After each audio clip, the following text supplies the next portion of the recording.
परीक्षा है, तैयारियों की अगर बात करें तो किस तरीके की आपकी तैयारी रही है, कितना वक्त देते थे आप पढ़ाई में, कौन सा सब्जेक्ट आपने चूज किया?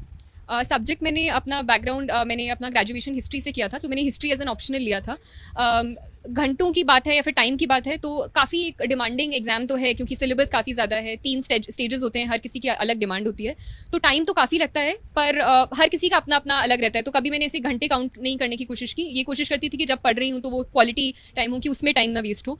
तो एक स्ट्रैटेजी बनाना आई थिंक अपने अपने अकॉर्डिंग बहुत इंपॉर्टेंट होता है, जहाँ आप अपने लिए टारगेट सेट करो, एक लिमिट करो मटीरियल को, तो आई थिंक वही हेल्प किया मुझे। आप किस तरीके से टारगेट सेट करती थी, क्योंकि हम जानते हैं कि जो लोग इंटरव्यू देख रहे हैं उसमें से कई सारे एस्पायरेंट्स भी हैं, अनफॉर्चुनेटली उसमें वो भी कई सारे लोग हैं जिन्होंने इस बार एग्जाम दिया था, लाखों लोग हैं जो एग्जाम देते हैं क्लियर नहीं कर पाए थे, तो क्या कुछ वो टिप्स हैं, क्या कुछ वो स्ट्रैटेजीज हैं जो आपके लिए फेवर में काम करी?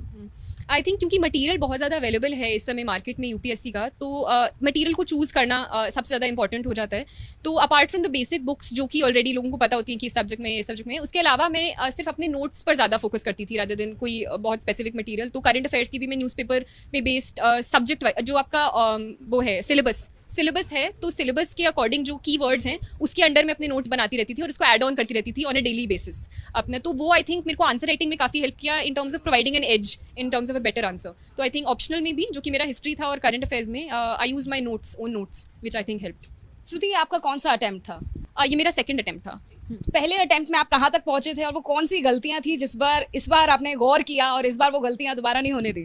पहले अटेम्प्ट में आई थिंक सबसे बड़ी जो मेरी गलती थी वो फॉर्म फिलिंग में कहीं रह गई थी। एक अनफोर्स एरर की वजह से मेरा जो मीडियम था मीन्स एग्जामिनेशन का, वो इंग्लिश से हिंदी हो गया था, तो मुझे वो अराउंड 7 पेपर्स हिंदी में लिखने पड़े थे 3-3 घंटे के। तो वो एक मेजर इशू था जिसकी वजह से मैं 1 मार्क्स से रह गई थी इंटरव्यू कॉल के लिए, केवल 1 नंबर से रह गए थे? गई थी। तो इसलिए मुझे लगा कि आई थिंक अगर मैं इंग्लिश में करूंगी इस बार और थोड़ा अच्छे से करूंगी तो उम्मीद है कि एक अच्छी रैंक इस बार आ पाए। इंटरव्यू आपका कैसा गया था?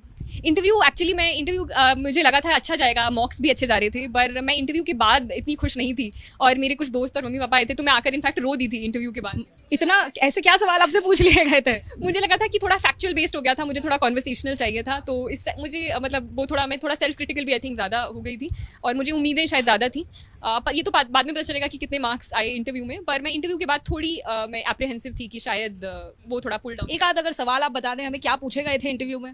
इंटरव्यू में काफ़ी कुछ ऐसे पूछा गया था, हिस्ट्री स्पेसिफिक चीज़ें पूछी गई थी, चंपारण सत्याग्रह, लॉर्ड मेयो का असैसिनेशन के बारे में पूछा गया था। उसके अलावा गवर्नेंस के बारे में क्वेश्चंस पूछे गए थे, मेरे स्कूल के बारे में, सरदार पटेल विद्यालय, उसके बारे में क्वेश्चंस पूछे गए थे।